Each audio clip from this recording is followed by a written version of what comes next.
تو اسی میں لوٹے ہوئے مال سے انہوں نے ایک قافلہ تیار کیا, انہوں نے ایک تجارتی قافلہ تیار کیا جس میں انہوں نے پھر اپنا بھی سامان ملایا, اور اتنا سامان ملایا ڈاکٹر صاحب کہ مرد تو مرد ہیں, عورتوں نے بھی اس میں اپنا حصہ ڈالا, اور تاریخ مکہ کی تاریخ میں اتنا بڑا تجارتی قافلہ مکہ سے نہیں نکلا تھا. اور اس کا مقصد کیا تھا؟ وہ چاہتے تھے کہ مسلمانوں کے لوٹے گئے مال سے ہم اس کو تجارت کریں, اور اس سے جتنا نفع آئے گا یہ انہی کے مال سے ہم انہی کو نقصان پہنچائیں گے, ان کو مزید کمزور کریں گے اور اپنے آپ کو ان کے مزید مقابلے میں طاقتور کریں گے. ڈاکٹر صاحب جب ان کا یہ ناپاک ارادہ حضور علیہ السلام تک پہنچا کہ اس طرح وہ ہمارے ہی لوٹے گئے مال سے ہمیں ہی نقصان کر کے پہنچا کے کمزور کرنا چاہ رہے ہیں اور خود کو مضبوط کرنا چاہ رہے ہیں, تو حضور علیہ السلام نے اپنے صحابہ سے مشورہ فرمایا کہ کیوں نہ ہم اس قافلے کا تعاقب کریں, ان کے قافلے کا تعاقب کریں اور اپنا جو لوٹا ہوا مال ہے اس کو واپس حاصل کر لیں. صحابہ نے حضور علیہ السلام کی بات پہ لبیک کہا. ڈاکٹر صاحب یہ ذہن میں رہے کہ جب حضور مدینہ شریف سے نکل لیتے تو جنگ کا ارادہ نہیں تھا, صرف ایک ایسے قافلے کا تعاقب کر کے اپنا مال حاصل کرنا تھا جس کے صرف 40 محافظ تھے. تو 40 محافظوں کا قافلے کے لیے حضور علیہ السلام کے تعاقب کے لیے حضور علیہ السلام کے ساتھ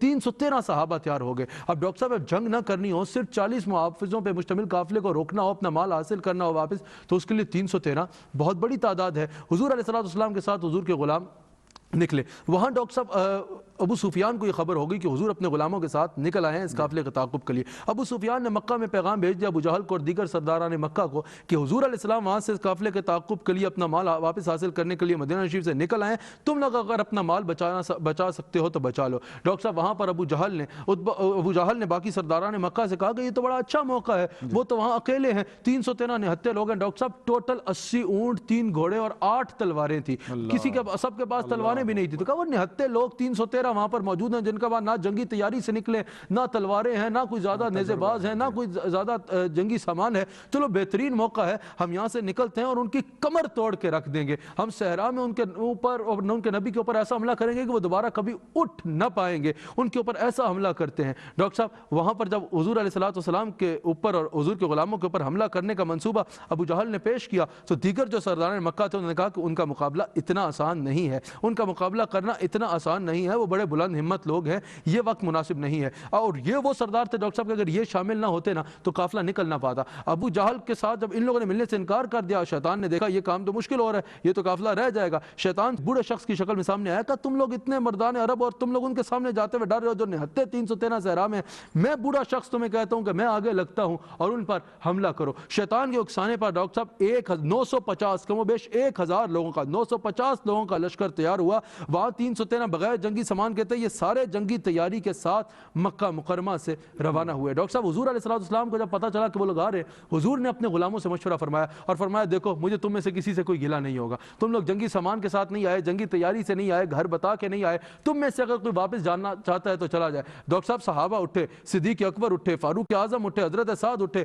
کہا یا رسول اللہ ہم بنی اسرائیل کے ان لوگوں جیسے نہیں ہیں جنہوں نے اپنے نبی سے کہا تھا تم اور تمہارا رب جنگ کرو, ہم گھروں میں بیٹھیں گے. یا رسول اللہ یہ تو غزوہ ہے نا, یہاں تو شہادتیں ہوں گی, اگر آپ ہمیں ایک بار کہیں کہ سمندر میں چھلانگ مار دو, یا رسول اللہ ہم دوبارہ آپ سے پوچھیں گے نہیں کہ آپ نے کیا کہا ہے, یا رسول اللہ آپ کے ایک اشارے پہ ہم سمندروں میں چھلانگیں مار کے اپنی جانیں دے دیں گے. حضور بدر پہ پہنچے, یہ اسباب تھے. جی ماشاءاللہ.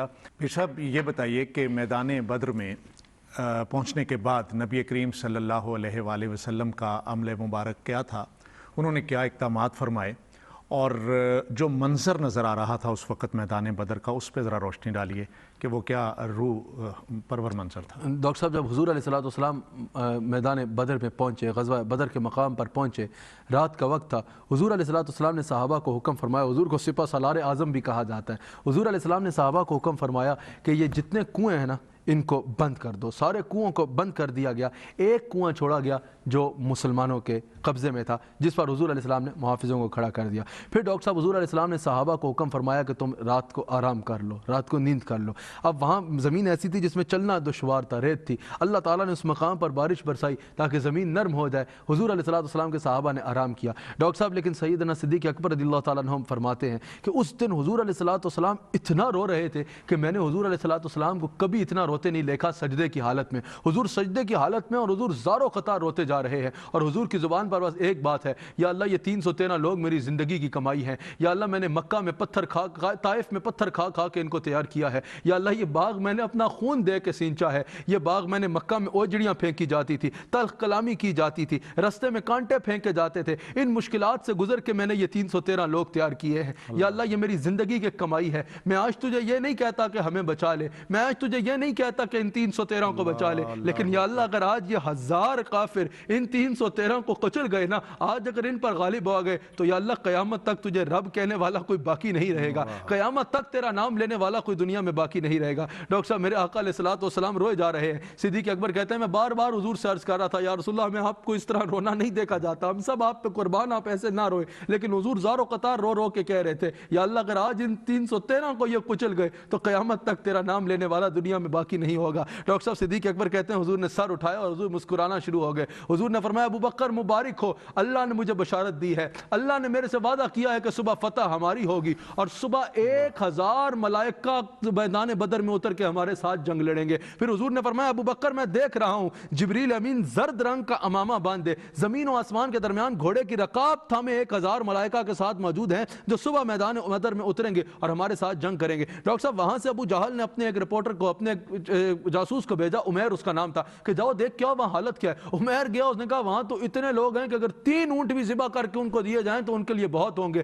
سب کے پاس تو تلواریں بھی نہیں ہیں, چھڑیاں توڑی ہوئی ہیں اور ہاتھوں میں رکھی ہوئی ہیں, درختوں کی ٹہنیاں توڑ کے ہاتھوں میں رکھی ہوئی ہیں, ان کے پاس تو تلواریں بھی نہیں ہیں. ابو جہل نے کہا عتبہ شیبہ سرداران مکہ سنو سنو, اس کی رپورٹ کتنی حوصلہ افزا ہے, اس کی رپورٹ سے تو پتہ چل رہا ہے صبح جنگ کی نوبت نہیں آئے گی, ہم جائیں گے ان مٹھی بھر لوگوں کو باندھ دیں گے, گھسیٹ کے مکہ لے جائیں گے, دیواریں سنو سنو اس کی رپورٹ کتنی حوصلہ افزا ہے, اس کی رپورٹ سے تو پتہ چل رہا ہے صبح جنگ کی نوبت نہیں آئے گی, ہم جائیں گے ان مٹھی بھر لوگوں کو باندھ دیں گے, گھسیٹ کے مکہ لے جائیں گے, دیواریں کعبہ سے باندھ کے کہیں گے یہ وہ لوگ ہیں جنہوں نے خدا اس خدا کی بات کی تھی جو نظر بھی, جس کو عام انسان دیکھ بھی نہیں سکتا, اور ہمارے بتوں کی جو ہے نفی کی تھی, جو ہمارے ساتھ ایسا کرے گا ان کی یہ حالت ہوگی. عمیر نے کہا ابو جہل عتبہ و شیبہ اتنے تکبر میں نہ ہو, میں دیکھ کے آیا ہوں کہ مدینے کی اونٹنیاں تمہاری موتیں اپنی پشت پہ اٹھا کے آئی ہیں, جو اتنی بڑی قوت دکھ کے بھی نہیں گھبرائے, مجھے یقین ہے وہ تب تک مریں گے نہیں جب تک تم میں سے ایک ایک کا کام تمام نہیں کر سکتے, میری بات مانو تو نکل جاؤ. انہوں نے نہ مانی, وہ تکبر میں مبتلا تھے. ڈاکٹر صاحب صبح جنگ کا آغاز ہوتا ہے, صحابہ کرام جذبے کے ساتھ لڑ رہے ہیں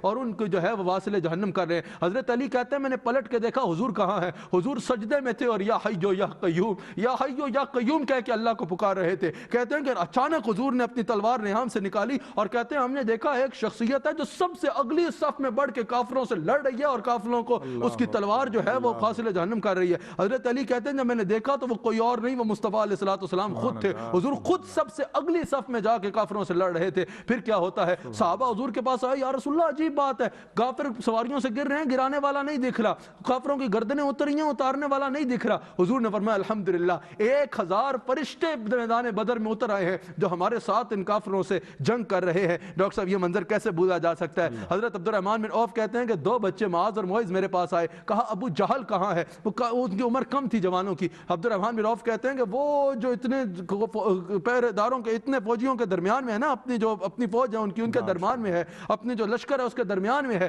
وہ ابو جہل ہے. کہا تم کیوں پوچھ رہے ہو, کہا قسم کھائی ہے مر جائیں گے یا ماریں گے ناری کو, سنا ہے گالیاں دیتا ہے وہ محبوب باری کو. معاذ اور معیذ گئے, ایک نے گھوڑے کی ٹانگ پہ حملہ کیا, ابو جہل گرا, دوسرے نے ابو جہل کے سینے پہ حملہ کر کے اس کو واصل جہنم کر دیا. ڈاکٹر صاحب 70 کافر ان کے واصل جہنم ہو گئے. ابو جہل واصل جہنم ہو گیا, ابو جہل واصل جہنم ہو گیا. ڈاکٹر صاحب عتبہ و شیبہ واصل جہنم ہو گئے. 70 قیدی بن گئے. ڈاکٹر صاحب جب 70 ان کے یہ سارے ان کو شکست ہو گئی, کچھ بھاگ گئے, کچھ قیدی بن گئے, کچھ 70 مر گئے, تو ڈاکٹر صاحب حضور علیہ السلام نے فرمایا ابو جہل کی عتبہ و شیبہ کی ان کی لاشوں کو کنویں میں ڈالا جائے. لاشوں کو کنویں میں ڈالا گیا. حضور نے جا کے ان کی لاشوں سے کلام کیا, او ابو جہل, او عتبہ و شیبہ, کیا تم نے میرے رب کے فیصلے کو سچا نہ پایا؟